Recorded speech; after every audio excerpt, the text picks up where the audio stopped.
আর মনের হদিশ থাকে বুকেই চাপা, ভালোবাসার নদী কে যে কোথায় পাবে। হ্যালো বন্ধুরা, গুড মর্নিং। কেমন আছো তোমরা সবাই? আশা করছি তোমরা সবাই খুব ভালো আছো, আমিও ভালো আছি। তো সিম্পল হাউসওয়াইফ জয়শ্রী নতুন আর একটি ব্লগে তোমাদের সকলকে স্বাগত জানাই। এখন বাজে সকাল 7:30। তো এখন থেকেই তোমাদেরকে সাথে নিয়ে আমার ব্লগটা স্টার্ট করছি। আই হোপ যে আজকের ব্লগটা তোমাদের ভালো লাগবে।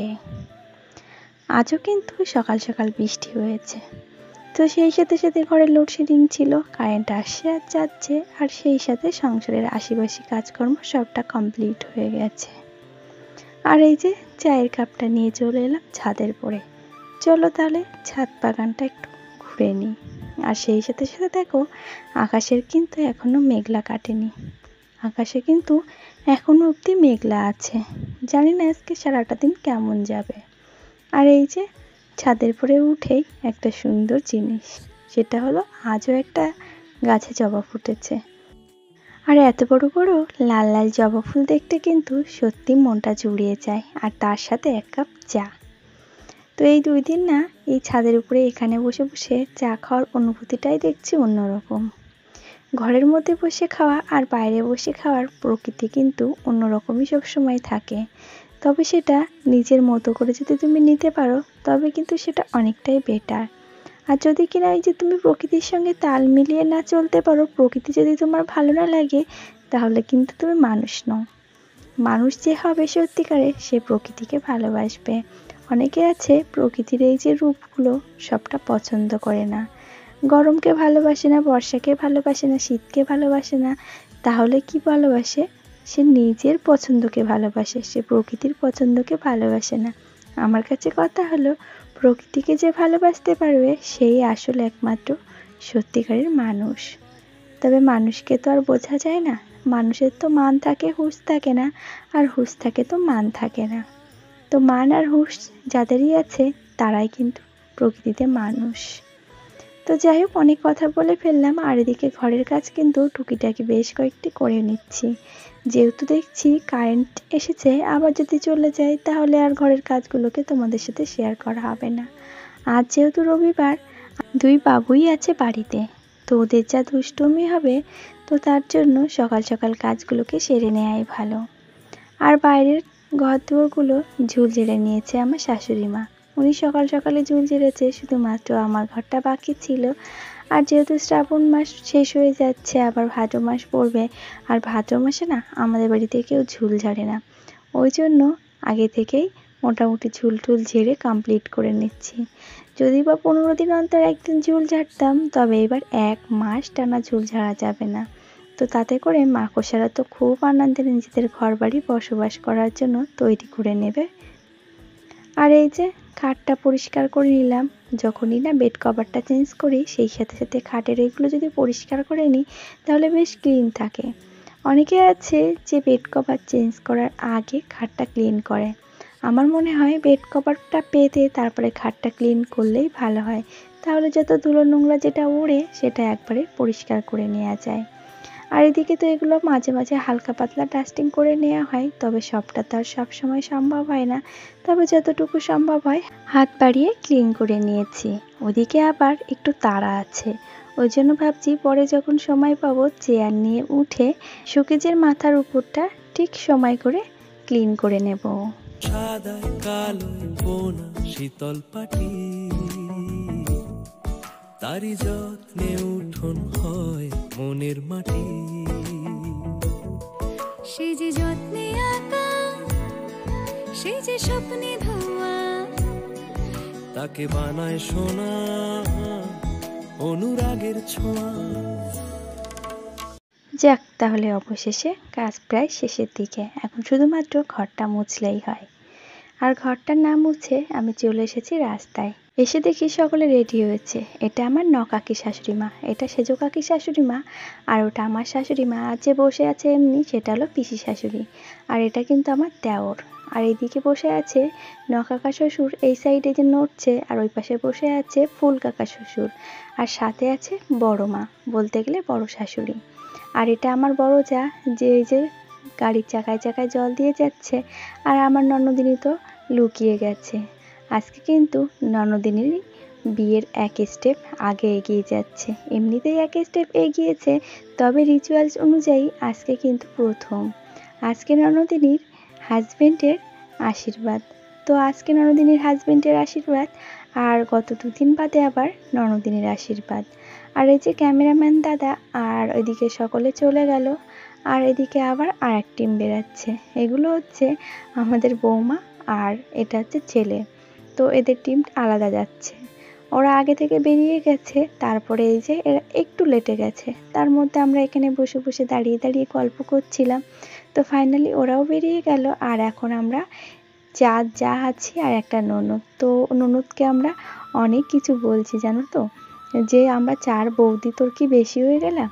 আর ননদ আমাদেরকে বলছে, আমি এখনো আমার শ্বশুর বাড়িতে যেতে পারলাম না, তার আগে তোমাদেরও তো যাওয়ার শখ কোথায়, তাহলে চলো 4 বৌদি আর আমাকে, আমরা 5 জন মিলে আমার বরের সঙ্গে একবারেই না হয়ে যাক সব কিছু, তাহলে আর তোমাদের এখানে থাকতে হবে না।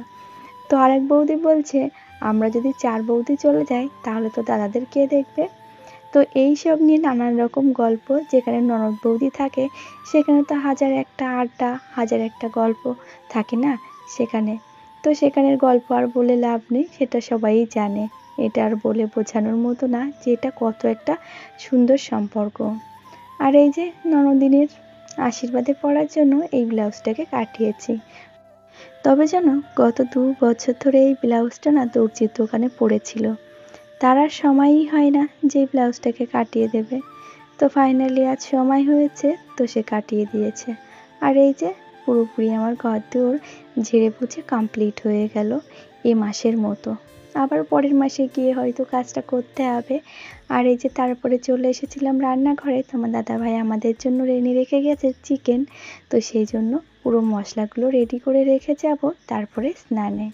কেননা যদি সব কিছু রেডি করে রেখে যাই তাহলে কিন্তু স্নান করে এসে না রান্না করতে সুবিধা হয়। আর যেহেতু একরকম রান্না করব, ওই জন্য না আগে থেকে স্নান করে নিয়েছি। আর এদিকে আকাশের ওয়েদারটাও খুব একটা ভালো না, এদিকে আকাশের ওয়েদার পুরো মেঘলা হয়ে আছে সকাল থেকে, আর সকালে তো একবার বৃষ্টি হয়েছে। আর এখন দেখো বাবু এসেছে আমার কাছে ফোন চাইতে, রিকোয়েস্ট করছে আমাকে, মা একটু ফোন দাও।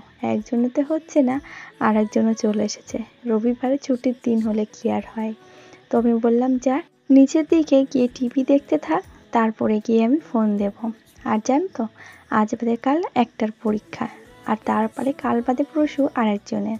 তো সেসব কোনো পড়াশোনার নামগন্ধ নেই, রবিবার ছুটি পেয়েছে, তো সারাদিন খেলা আর খেলা। আর এই যে স্নান কমপ্লিট করে ফাইনালি গাছের ফুলটাকে ছিললাম। আমার শাশুড়ি মা অবশ্য ফুলটাকে দেখেছেন, কিন্তু এত বড় ফুল আর এত সুন্দর উনি যখন বাড়িতে ছিলেন না তখনই তো গাছটা আনা হয়েছিল। তো ফুল ফুটলে না উনি তুলে আর পুজো দেয় না, বলে গাছে থাক, দেখতে তো বেশ ভালো লাগে, কিন্তু আমার আবার পোষায় না।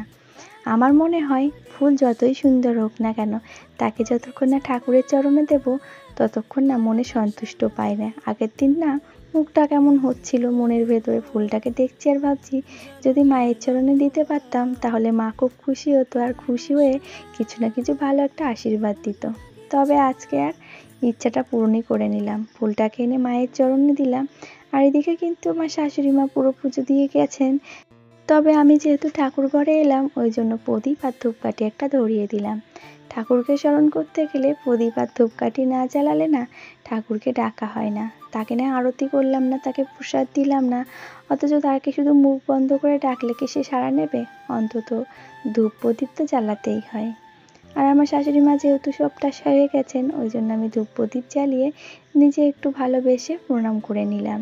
আর আমাকে রীতা বোন কমেন্ট করেছিল যে ঠাকুর ঘরে যাওয়ার জন্য। তো বোন, তোমার কমেন্ট অনুযায়ী আজ তো গেছি, আবার কাল সোমবার, কালও আবার যাব। আর এদিকে নিয়ে এসেছে তোমার দাদাভাই 1 বস্তার চাল। তো রান্না তো করছি আজকে, খেয়ে দেখবো কেমন, আর সেই সাথে সাথে চালটাকে এখন গুছিয়ে রাখছি। আর জানো তো, অনেকেই বস্তা ভরে চাল দেখে বলে কি আমি পারবো না, তবে আমি মনে করি মেয়েরা চেষ্টা করলে সবই সম্ভব। যেখানে একটা সংসারের বোঝা মাথায় নিয়ে চলতে পারে সেখানে এক বস্তা চাল তাদের কাছে আর কি। আর জীবনে ছোট ছোট কাজের মাঝে এই ছোট ছোট আনন্দ খুশি উপভোগ করা, এটা নিয়ে যারা থাকতে পারবে তারাই কিন্তু জীবনে সাকসেস এবং খুশি হতে পারবে। আর আমরা মেয়েরা পারি না এমন কোনো কাজ নেই। যখন যে কাজ হয় আর যখন যে সময় পরিস্থিতি হয় তখন কিন্তু সবটাই আমরা মানিয়ে নিতে পারি এবং গুছিয়েও নিতে পারি। আর এই দেখো ওইদিকে চালটা কিন্তু গোছাতে গোছাতে আমার চিকেনটাও প্রায় রেডি, প্রায় না পুরোপুরি রেডি হয়ে গেছে। আর এই যে এখন খাবার টেবিলে বসেছি। তবে চলো এরই সাথে বলে রাখি, আমার আজকের ভিডিওটি তোমাদের কেমন লাগলো একটা কমেন্ট করে জানাতে ভুলবে না। যদি ভালো লেগে থাকে তো প্লিজ একটা লাইক করে দিও। আর নতুন যদি কোনো বন্ধু আজকে আমার ভিডিওটি এই পর্যন্ত দেখে থাকো, ভিডিওটি দেখে ভালো লাগলে চ্যানেলটিকে সাবস্ক্রাইব করে রাখতে পারো। আর পুরনো বন্ধুরা যারা অলরেডি এই কাজটি করে রেখে দিয়েছো তাদেরকে জানাই অসংখ্য ধন্যবাদ আর অনেক ভালোবাসা। আর বন্ধুরা প্রতিদিন সুন্দর সুন্দর তোমাদের এক একটা কমেন্ট আমাকে মোটিভেট করে নতুন একটা ভিডিও দেওয়ার জন্য। আর আশা রাখি প্রতিনিয়ত তোমরা সুন্দর সুন্দর এক একটা কমেন্ট করে আমাকে মোটিভেট করবে। আর এই যে সারাদিন কাজের পরে অবশেষে খাওয়া দাওয়ার পালা।